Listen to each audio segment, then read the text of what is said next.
সৰুৰে পৰা আইতা ককাহঁতৰ মুখত শুনি আহিছোঁ, তিতা টেঙা খাৰ সপ্তাহত এবাৰ খাই যি দীৰ্ঘায়ু আৰু সুস্বাস্থ্যৰ অধিকাৰী হয় সি।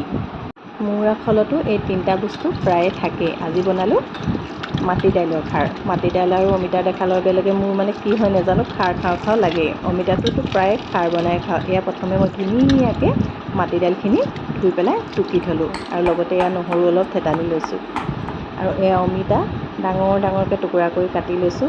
এইখিনি নহৰু অকণমান সৰহকৈ থেতালি লৈছোঁ, লগতে লৈছোঁ এখিলা তেজপাত আৰু এই যে ধুইছিলোঁ মাটি দাইলখিনি সেইখিনি 2 ঘণ্টা তিয়াই পেলাই এনেকৈ টুকি থৈছোঁ আৰু লগতে অলপ আদা ৰুকি লৈছোঁ আৰু লগতে লৈছোঁ কেইটামান কেঁচা জলকীয়া। এইখিনি কেৰাহীত তেল গৰম হ'লেই তাতে নহৰু আৰু তেজপাতখিলা দি একদম ৰঙচুৱা হোৱালৈকে ধুনীয়াকৈ ভাজি লৈছোঁ। এইফালে নহৰুৰ পৰা ধুনীয়া গোন্ধ ওলালেই তাতে এই আগতে তিয়াই থোৱা মাটি দাইলখিনি দি পেলাই কিছু সময় ধুনীয়াকৈ ভাজি ল'ম। আৰু মই অৱশ্যে যিকোনো দাইলেই কুকাৰত নবনাওঁ, কেৰাহীতে বনাওঁ, কাৰণ কেৰাহীৰ সোৱাদটো মানে বেলেগ ধুনীয়া এটা হয় ন। আৰু পৰিমাণ অনুযায়ী এয়া নিমখ দিছোঁ আৰু যিহেতু মই খাৰ বনাম সেইকাৰণে খাৰত মই হালধি নিদিওঁ। আৰু এয়া ধুনীয়াকৈ এয়া দাইলখিনি ভাজি লৈছোঁ, মানে অকণমান কম জুইত ভাজিছোঁ। ভাজি পেলাই লাহেকৈ ঢাকনখন লগাই দিছোঁ আৰু অকণমান ভাজি হোৱাৰ পিছতে তাতে এয়া ডাঙৰকৈ কুটি থোৱা অমিতাখিনি দিছোঁ। অমিতাখিনি মানে ডাঙৰকৈ দিছোঁ যিহেতু খাৰ দিলে বেছিকৈ গলি গ'লে মানে বেছি ডাঠ হ'লে খাবলৈ ইমান ভাল নালাগে, সেইটো কাৰণে অকণমান ডাঙৰ ডাঙৰ টুকুৰা কৰি অমিতাখিনি দিছোঁ আৰু এইখিনিও কিছু সময় ভাজি ধুনীয়াকৈ ঢাকন লগাই অলপ সময় থৈ দিছোঁ। এয়া দেখিছে নহয়, ঢাকন খোলাৰ পিছত ইয়াতে ধুনীয়া এটা গোন্ধ ওলাইছে।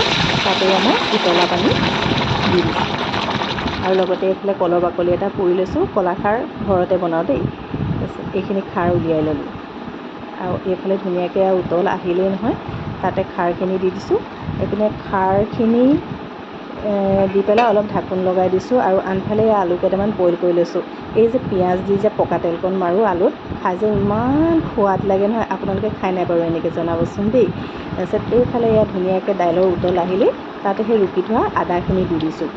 আদাখিনি দিয়াৰ পিছতো ধুনীয়াকৈ দাইলখিনি এটা উতল আহিবলৈ দিছোঁ আৰু নমাবৰ সময়তে ওপৰৰ পৰা মই কেঁচা মিঠাতেল দিছোঁ। এই প্ৰতিখন খাৰতে মই কেঁচা মিঠাতেলকণ দিওঁৱে আৰু কেঁচা মিঠাতেল দিলে খাৰখনৰ সোৱাদটো যে ইমান ধুনীয়া হয় নহয়, যোনে খাৰৰ সোৱাদ জানে তেওঁলোকক বাৰু নক'লেও হ'ব, জানেই বাৰু। যি কি নহওক এয়া মোৰ খাৰ ৰেডি হৈ গ'ল আৰু লগতে এয়া যে আলু পিটিকা কৰি লৈছোঁ।